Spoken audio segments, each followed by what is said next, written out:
Hi, I'm Rosie Robison, and I am a co-lead of the Energy Shifts project.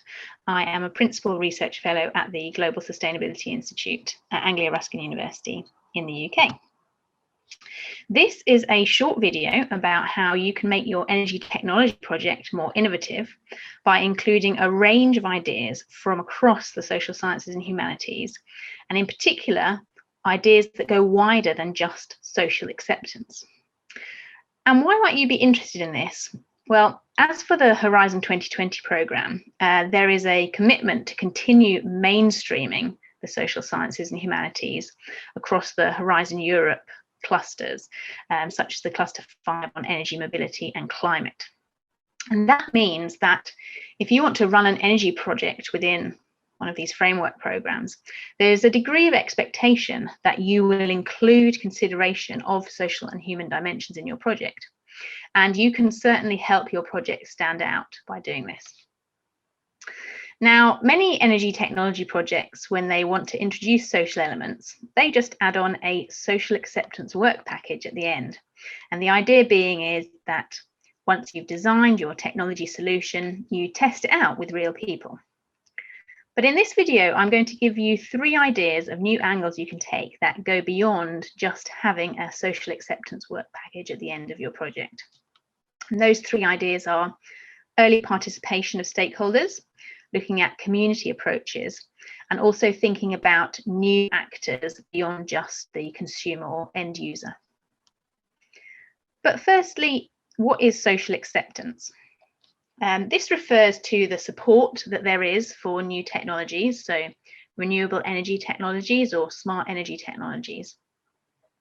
It's often only really used to mean broad support amongst the general public, but you can make a distinction between community acceptance, so that's among local groups or citizens, market acceptance amongst industry, and socio-political acceptance amongst policymakers. But this line of questioning of exploring social acceptance has been critiqued for several reasons. And actually, many SSH researchers prefer not to centre their work on social acceptance when they're thinking about their research questions. And this is for 3 main reasons. Firstly, if you're looking at exploring social acceptance, it implies that the solutions have already been decided upon and you're just trying to check whether they're acceptable, whether they're accepted, or how to encourage acceptance. Secondly, it implies solutions come from the top down and are kind of, developed and designed and then potentially imposed upon people. And thirdly, it implies it puts more of attention on end users to the exclusion, really, of any other actors in the energy system. And social science and humanities researchers investigate much more than social acceptance questions.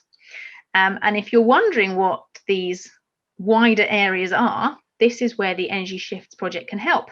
Over 2020, we worked with hundreds of researchers working in the energy-related social sciences and humanities.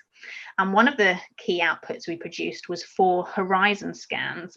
And these were lists of 100 priority research questions across renewables, smart consumption, energy efficiency, and transport and mobility, with social sciences and humanities at their core of these questions. So, for example, our horizon scan on renewable energy did contain 6 questions that were related to social acceptance, but 94 questions on other areas. So you can really see that there is a lot more to social science and humanities in this. And if you show that you are including real SSH expertise in your project, in terms of both the partners that you have, but also the questions you're asking, like those, the examples that we give in these scans, you will be beating the competition.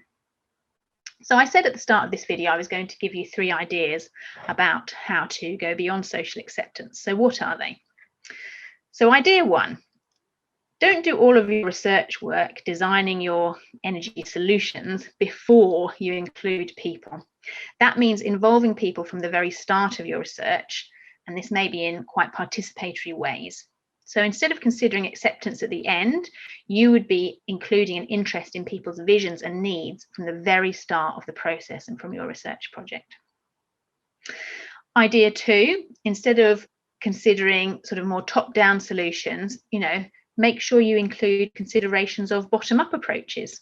So, for example, you might involve community level initiatives in your work, and you might look to see some of the grassroots measures that are coming out, and the interesting ideas that are being developed there, and involving these groups in your work. And the third idea is, energy and the energy system is definitely not just about end users or consumers. There are so many different actors in the system that you could involve in your research and collect data about the experiences of. This could be designers, businesses, policymakers, even your research team itself. So there you are. Those are just 3 ways to go beyond social acceptance, and there are many, many more. So for more Energy Shift resources, do visit our website. Thank you very much.